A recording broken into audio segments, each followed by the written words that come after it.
যে দুই বন্ধু দুই ভাই দুইটা বাইক নেবে, এফজেড ভার্সন 4 BS7 2024-এর মডেল, দুইটা 25-এর রেজিস্ট্রেশন, একটা 11,000 কিলোমিটার রান করা, একটা 8,000 কিলোমিটার রান করা, একটা 10 বছরের পেপারস, একটা 2 বছরের পেপারস। দুইটা বাইকের প্রাইস ধামাকা চিপ প্রাইস, আশা করি পছন্দের প্রাইস।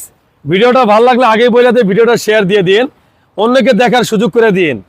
অবশ্যই কে জানে আপনার বন্ধু বান্ধব ফ্রেন্ড সার্কেল এই বাইকটা একটা ফ্রেশ বাইক খুঁজতে এসে ভিডিওটা তার সামনেও যাচ্ছে না, সে কিনতেও পারতেছে না। প্রাইস মাত্র 2,70,000, 2,70,000, 2,70,000, 2,70,000। আর যদি একজনে দুই বাইক নেয়, দুই বন্ধু এক লগে দুইটা বাইক নেয়, 2,65,000, 2,65,000, 2,65,000, 2,65,000। সিঙ্গেলে বেচলে 70,000 টাকা, 2 লাখ। লাগলে অবশ্যই ফারুক মোটরস চাইতে পারেন। সাবস্ক্রাইব ফলো দিয়ে আমাদের পাশেই রাখতে পারেন। পাশে আর একটা কথা না বললেই না, যদি কেউ এফজেড ভার্সন 3 ডিলাক্স নেন, আর এই বাইকের প্রাইস থাকবে মাত্র আমাদের কাছে 2,05,000 টাকায়। লাগলেই ফোন, সাবস্ক্রাইব ফলো। আল্লাহ হাফেজ।